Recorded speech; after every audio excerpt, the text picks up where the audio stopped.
So Melanie tells me we need a little instruction assistance here with our first design firewall for the C2. Our first design firewall is flush across the front, finished off with no access door. Our second design has an access door.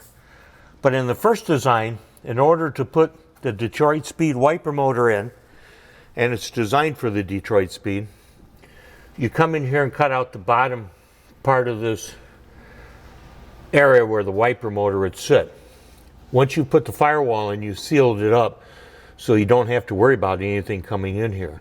So if you cut out the bottom of this, approximately there, enough to get your wiper motor and hand up in here, you can come in from this bottom, put the wiper motor in place, put your 3 fasteners on, and reach up in there and hook the transmission part of the wiper assembly up.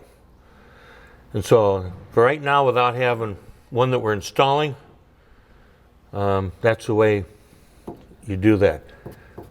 You got to kind of make believe you can see what I'm doing. Thanks for watching. Hopefully it helps.